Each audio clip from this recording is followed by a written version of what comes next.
Hey everyone, Peter Zine here coming to you from Colorado. The big news today is that the Japanese Defense Ministry has announced that the Americans have agreed to sell Japan several hundred Tomahawk cruise missiles. Now this is, well, really by any measure, this is a really big deal because the Japanese are no slouches when it comes to national defense. They do have the world's second largest blue water navy, and I have no doubt that in a knockdown, drag-out fight against the Chinese Navy that they would do just fine on the high seas. They don't necessarily think that the theater for a future conflict with China is going to be on the high seas. China is a continental power, and Japan is part of what they call the first island chain, which separates the Chinese littoral from the rest of the world. And if there was a conflict, all of the Japanese home islands are in range of any number of Chinese weapon systems, and regardless of whether the Americans are involved or not, Chinese cities are less vulnerable than Japanese ones. The Japanese topography is a lot more rugged, and so you get a city on a little footprint of land surrounded by mountains, and then you have to get over those mountains to get to the next city. So all of Japan's cities do double duty as energy centers and military centers and population centers. So in any sort of conflict scenario, the damage to the Japanese system would be extreme unless they have some way of preventing that attack from happening in the first place, and that's where the Tomahawks come in.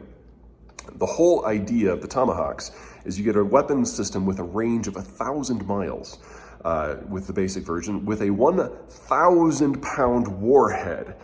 And the missiles tend to fly just a few dozen of feet above the ground, making them very difficult to detect, much less to intercept.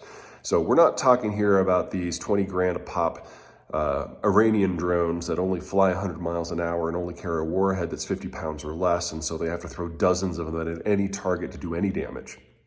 No. These are things that use GPS location that can hit within a few feet of what they're aiming for and just blow it to smithereens. And now Japan is going to be the third country in the world to have them. And that's probably the biggest takeaway here, is that the United States has always had kind of a friends and family plan that it sells military gear to. But it has always reserved the very top stuff for itself and the Brits. Well, in this calendar year, we have already seen the first two exceptions to that policy being made. The United States is sending air-launched cruise missiles and nuclear submarines, nuclear-powered submarines that is, to the Australians, and now we're giving Tomahawks to the Japanese, giving both of these countries the ability to independently destroy China's economic links to the wider world without any additional help from the United States. And this sudden proliferation of countries that can now bring China to their knees independently, this is arguably the biggest strategic development of the year, even more so than the Ukraine war, because it takes what has become the world's second largest economy and puts it completely at the mercy of the domestic politics of a third party and now a fourth party. All right, that's it from me. Until next time.